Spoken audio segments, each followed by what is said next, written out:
ఇదే మంచి సమయం. మరో సమరానికి సిద్ధం. లోకల్ బాడీ ఎన్నికల్లోనూ సత్తా చాటుతున్న అధికార పార్టీ మరో స్థానిక పోరుకు సిద్ధమవుతోందా?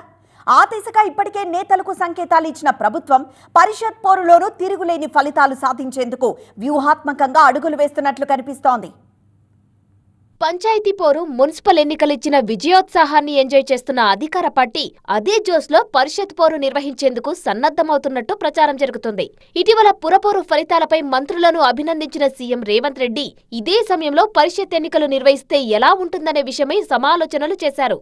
ఇప్పటికే ప్రభుత్వ పెద్దలు ఆ విషయంలో కసరత్తు ముమ్మరం చేయగా ప్రతిపక్షాలు సైతం ఎప్పుడు ఎన్నికలొచ్చినా సిద్ధమనేలా కసరత్తు చేసుకుంటున్నాయి. చాలా తక్కువ సమయంలో మున్సిపల్ ఎన్నికల ప్రక్రియ ముగియడంతో పరిషత్ ఎన్నికలు కూడా అంతే సమయంలో ముగిసే అవకాశముందనే ప్రచారం సాగుతోంది. మార్చి 15 లోపు ఎన్నికల ప్రక్రియ ముగిసేలా ఉండాలని ప్రభుత్వం భావిస్తున్నట్టు తెలుస్తోంది. ఇందుకోసం బడ్జెట్ను కూడా 2 వారాల పాటు వాయిదా వేయాలని ప్రభుత్వం అనుకుంటున్నట్టు సమాచారం. సాధ్యమైనంత త్వరగా రైతుల ఖాతాల్లో రైతు భరోసా నిధులు వేయాలని ప్రభుత్వం భావిస్తోంది. రైతు భరోసా పడిన కొద్ది రోజులకే ఎన్నికల ప్రక్రియ మొదలైతే పరిస్థితులు తమకు మరింత అనుకూలంగా మారతాయని ప్రభుత్వం లెక్కలు వేసుకుంటున్నట్టు వార్తలు వినిపిస్తున్నాయి. రాష్ట్రంలో 5,773 ఎంపీటీసీ స్థానాలు, 566 ఎంపీపీలు ఉండగా మొత్తం 566 జెడ్పీటీసీలు, 31 జెడ్పీ పీఠాలు ఉన్నాయి. ఇప్పటికే అక్కడి పాలకవర్గం టర్మ్ ముగిసిపోయి చాలా కాలమైంది.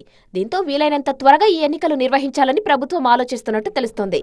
అయితే పరిషత్ పోరుకు పరీక్షల గండం ఎదురుకానున్నట్టు తెలుస్తోంది. ఇంటర్, 10th పరీక్షల షెడ్యూల్కు టైం దగ్గర పడుతుంది. ఈ నెల 25 నుంచి మార్చి 17 వరకు ఇంటర్ ఎగ్జామ్స్ జరగనుండగా మార్చి 14 నుంచి ఏప్రిల్ 16 వరకు 10th ఎగ్జామ్స్ జరగనున్నాయి. ఇలాంటి పరిస్థితుల్లో పరిషత్ ఎన్నికల నిర్వహణ సాధ్యమేనా అనే చర్చ జరుగుతుంది. ఎంత లేదన్నా ఎన్నికల ప్రక్రియకు 15 రోజులు పట్టే అవకాశం ఉంది. కాబట్టి పరీక్షలు మొదలయ్యేలోపు పరిషత్ ఎన్నికల తంతు ముగిస్తారా లేక వాయిదా వేస్తారా అన్నది సస్పెన్స్ గా మారింది. మరోవైపు ఏ క్షణమైనా పరిషత్ ఎన్నికల షెడ్యూల్ విడుదలవచ్చనే ప్రచారము పొలిటికల్ సర్కిల్స్ లో జరుగుతుంది. రాష్ట్ర ప్రభుత్వం సన్నద్ధత వ్యక్తం చేయడంతో ఎన్నికల సంఘం ఏర్పాట్లలో నిమగ్నమైందనే చర్చ మొదలైంది.